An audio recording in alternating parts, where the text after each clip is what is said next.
Perjuangan timnas Indonesia akan berlanjut kontra Vietnam pada match ketiga Piala AFF 2024 Minggu 15 Desember 2024. Pertandingan ini adalah upaya skuad Garuda untuk bangkit dari laga sebelumnya. Di laga sebelumnya, Indonesia ditahan Laos 3-3 pada match kedua pada hari Kamis 12 Desember 2024. Hasil itu membuat timnas merah putih tersandung di tengah harapan melalui jalan mulus kontra Laos. Tak disangka Laos tampil begitu terengginas. Belum genap pertandingan bergulir 10 menit, tim tamu sudah menggetarkan jala tuan rumah. Meski Kadek Arel menyamakan kedudukan pada menit ke-12, tetapi Laos kembali merobek gawang timnas Indonesia yang dijaga oleh Dava Pasa pada menit ke-13. Tim berjuluk The Million Elephant itu seakan tak memberikan napas bagi lawan di awal laga. Beruntungnya Indonesia sempat kembali menyeimbangkan kedudukan pada menit ke-18 lewat gol dari Muhammad Ferrari. Skor 2-2 bertahan hingga turun minum. Pelatih timnas Indonesia yaitu Sintayong melihat jelas ada yang tidak beres dari permainan anak buahnya. Ia memasukkan 3 pemain sekaligus yaitu Victor Titan, Zanadin Faris, dan Asnawi Mangko Alam pada jeda laga.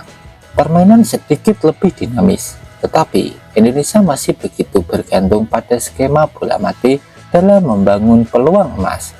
Alih-alih dari permainan terbuka, lemparan jauh dari Pratama Arhan atau sepak pojok menjadi andalan timnas Indonesia sekarang. Petaka justru menimba timnas Indonesia ketika Marcelino Ferdinand diganjar kartu merah karena menerima 2 kartu kuning. Ia diusir pada menit ke-69. Situasi ini membuat Laos lebih percaya diri dalam menguasai permainan. Harapan sempat memuncak lantaran Muhammad Ferrari mencetak gol keduanya di menit ke-78. Namun hanya berselang 5 menit kemudian, Laos kembali mengubur ekspektasi itu. Laga pun tuntas dengan skor 3-sama. Tak heran hasil ini terasa seperti kekalahan. Padahal di atas kertas Indonesia jauh unggul dalam penguasaan bola yaitu 66%. Lalu jumlah peluang 24 dan shot on goal 9 menang banyak dibandingkan tim lawan. Tetapi Laos berhasil tampil klinis dengan nominal kesempatan yang lebih sedikit.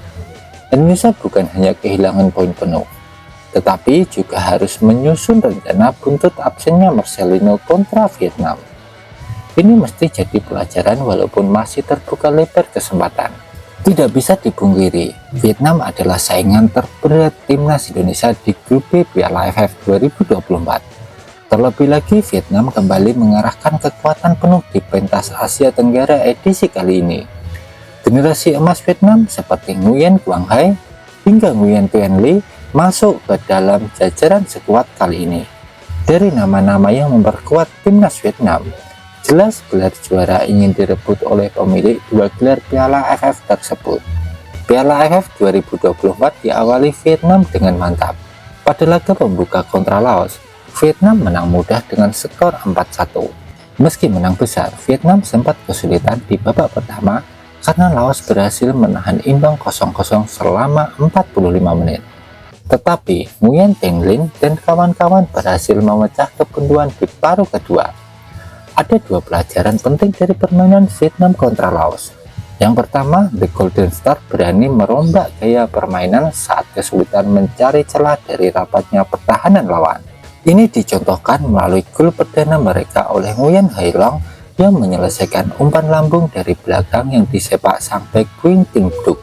Yang kedua, berani improvisasi ditambah akurasi umpan jadi kunci keberhasilan Vietnam dalam menyusun serangan. Padahal di babak pertama, Vietnam acap membangun serangan dari bola-bola pendek. Selain itu, Vietnam sering melakukan tusukan dari sisi sayap dengan formasi 3-4-3 yang mirip seperti racikan Sintayong. Tetapi karena cara membangun serangan terkesan itu-itu aja, Laos mampu membaca gerakan tanpa bola pemain Vietnam. Beruntungnya Vietnam evaluasi besar-besaran di babak kedua. Pelajaran kedua adalah tepat dalam menaruh pemain pengganti. Nguyen Van Ton yang mencetak 2 gol pada laga tersebut baru masuk di menit ke-60. Tetapi ia berhasil tampil klinis usai menjebol gawang Laos di menit ke-69 dan 82. Sintayong perlu mempelajari irama dari Kim Sang-sik dalam mencari jalan keluar dari kebuntuan kontra Laos. Selama babak pertama Laos versus Vietnam, terpampang jelas apa-apa saja kekurangan dari The Golden Star Warrior. Ini bisa menjadi pertimbangan Sintayong dalam memilih pemain yang akan terjun di 11 pertama, terutama mencari pemain alternatif pengganti Marcelino.